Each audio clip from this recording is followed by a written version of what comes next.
Vamos ahora a hablar con alguien quien ha estudiado lo ocurrido en Colombia, especialmente el periodo de la presidencia de Álvaro Uribe Vélez. Nos acompaña ahora María McFarland Sánchez Moreno. Está aquí hoy en su calidad de exfuncionaria de Human Rights Watch y escritora. Y es autora de Aquí no ha habido muertos, una historia de asesinato y negación en Colombia. Muchas gracias, María, por acompañarnos. Comencemos con la reacción a lo que ocurrió esta semana.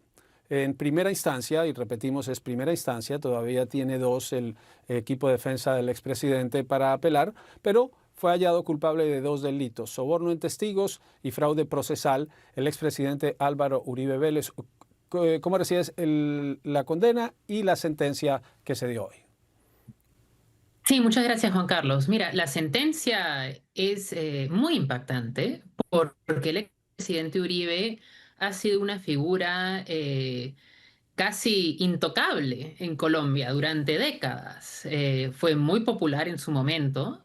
Hay sectores que hasta ahora lo adoran, ¿no? Y internacionalmente fue una figura que recibió premios como la Medalla Presidencial de la Libertad en Estados Unidos por parte de George W. Bush. Y recibió muchos aplausos, pero a la vez es una figura en torno a la cual siempre ha habido sospechas, información de que tenía vínculos con el paramilitarismo. La condena de esta semana no es directamente sobre eso, pero sí surgió en el contexto de una investigación por supuestos vínculos con grupos paramilitares. Y ahí es donde yo he hecho mucho trabajo durante años, investigando el surgimiento del paramilitarismo en Colombia y la forma en que los paramilitares se vincularon con sectores importantes del Estado. Y hay preguntas ahí que aún tienen que responderse, ¿no? Pero el hecho de que Uribe haya pasado de ser intocable a tener una condena en este momento es un evento realmente histórico, como decían antes.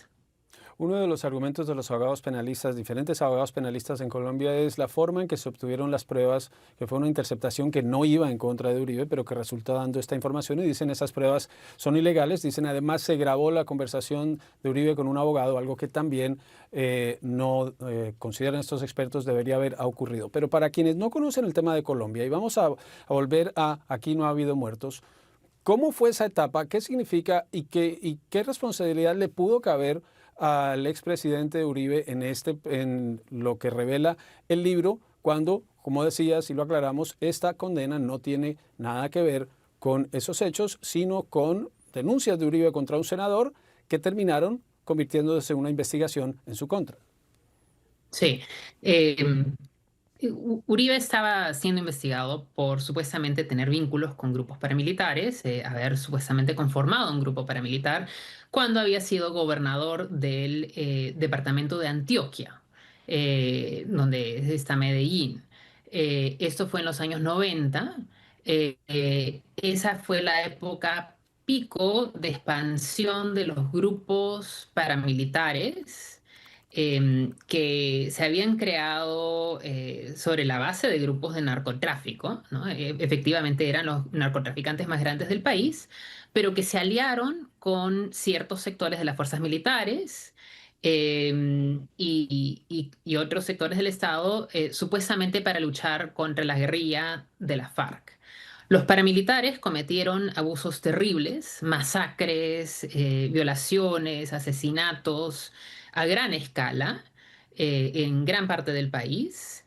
Y Uribe, como gobernador en Antioquia a fines de los 90, hizo algo que terminó ayudándolos. Uno fue que estableció estos grupos que se llamaban Convivir, que eran supuestamente grupos de civiles para defenderse, pero que terminaron sirviendo de, una especie de farsa para tapar el paramilitarismo. Muchos de los líderes paramilitares eran líderes de las Convivir.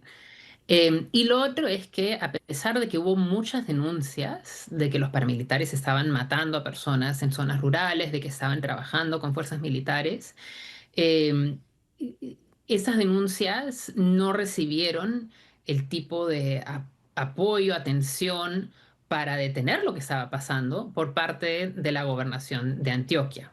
Y de hecho ha habido gente, incluso líderes paramilitares, que han vinculado a la mano derecha de Uribe, su secretario de gobierno, Pedro Juan Moreno, con la creación y el funcionamiento de grupos paramilitares en la región. Eh, Hay muchas preguntas en torno a esto que Uribe siempre ha dicho, no, yo no tengo nada que ver, esto es todo falso, mentira, pero que no se han terminado de investigar a fondo y se tienen que esclarecer con el tiempo.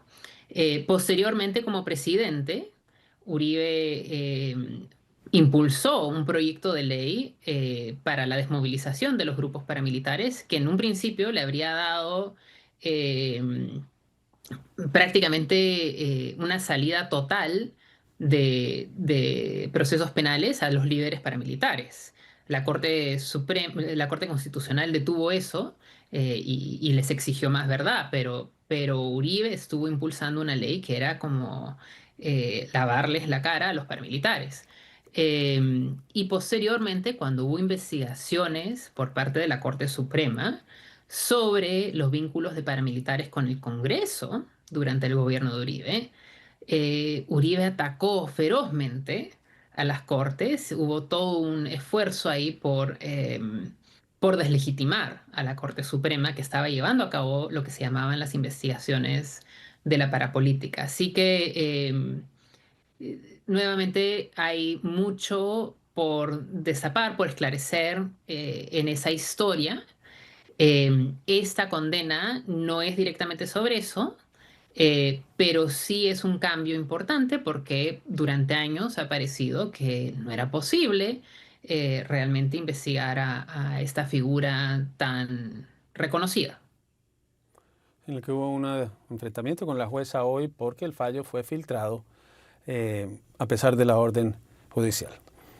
Muchas gracias, María McFarland Sánchez Moreno, autora de Aquí no ha habido muertos, investigadora, quien siguió el proceso de lo que estaba ocurriendo en Colombia y aporta el contexto de no este caso, pero de la situación en general en el país. Muchas gracias, María. María McFarland Sánchez Moreno nos acompaña desde Washington.